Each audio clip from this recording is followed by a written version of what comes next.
Push-ups are one of the most effective exercises to increase your strength and build up your upper body muscles like the chest, the shoulders, and the triceps. Some people take this exercise to the extreme and commit to doing 100 push-ups a day and seem to get impressive results. Heck, even Saitama did it from One Punch Man, and you saw just how well it worked out for him. 100 push-ups!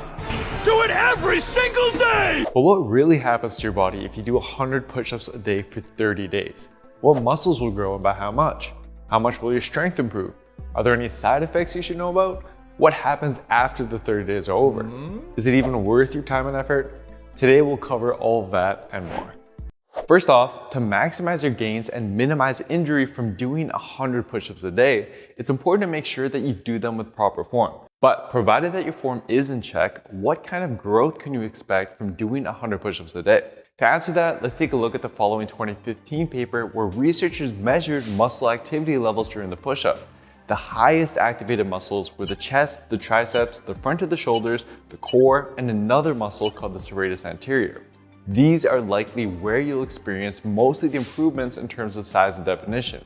As for how much of an improvement to expect in these muscles, although we're going to dive into the specifics later on in this video, I do want to highlight a study published in the Journal of Exercise and Fitness in 2017 that shows just how effective push-ups can be. The researchers measured muscle size and strength in two groups of untrained subjects.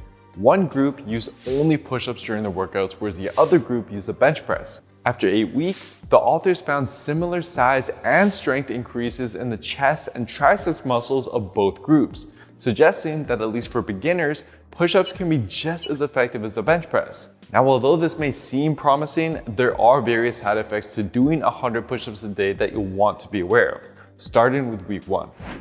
So based on norms provided by the Canadian Society for Exercise Physiology, men who rank fair in terms of their fitness on average can do about 15 to 20 push-ups in a row.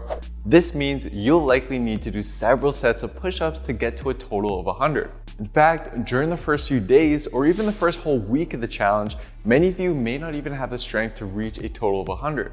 Luckily, this is when something called neural adaptations will kick in to help out. This is a phenomenon where although your muscles won't have yet grown, your brain will have improved its ability to recruit the right push-up muscles, and as a result, your push-up strength should improve quite rapidly throughout this week. In addition to this, the most noticeable effect you'll experience in week 1 is what's called DOMS, which stands for delayed onset muscle soreness. This refers to the tenderness and soreness you'll experience in your muscles 1 to 2 days after exercise. Since in this case your body isn't used to doing 100 push-ups a day, week 1 is when you'll experience the highest amount of soreness in your chest, your shoulders, and your arms. This is perfectly normal and should die down towards the end of week 1. If you're feeling it in your traps and your lower back, however, then that's a sign that your form may be off. Now, although soreness should die down by week 2, there is another side effect that will start to creep up and potentially slow down your progress. By the way guys, before we dive into the next side effect, I'm curious, have any of you actually given this challenge a shot? If you have, after watching the video, leave a comment down below sharing how your experience went and how the results you got compared to what I'll go through later on. For now, let's move on to what to expect in weeks 2 and 3.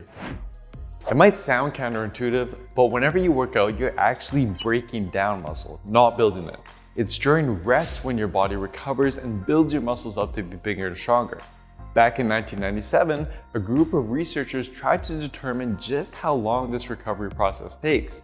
They found that our muscles continue to recover and grow for even up to 48 hours after we work out. Based on this paper, as well as other similar studies, this 48-hour time frame seems to be the average time that it takes a muscle to fully recover. So in the case of doing 100 push-ups a day, since you're training the same muscles every single workout, they aren't getting a long enough break to fully recover. Because of this, you'll likely start to experience quite a bit of fatigue in weeks 2 and 3. Your body and muscles may start to feel more exhausted than normal, and as a result, your push-up performance may even start to decrease.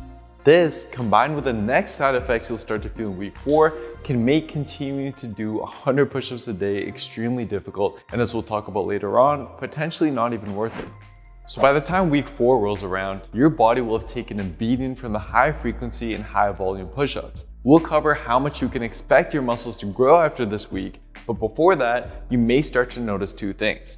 The first thing has to do with muscle imbalances. Push-ups are great at training the front pushing muscles of your body, but your back isn't involved at all. If you regularly train your front muscles without training your back muscles, then the stronger front muscles will over time start to pull your body forward into a hunch over position with your shoulders rounded forward. Ideally, to balance this out, you want to perform plenty of back work focused on the muscles that'll help you keep you upright and shoulders healthy. Now, the other thing you'll notice has to do with your joints.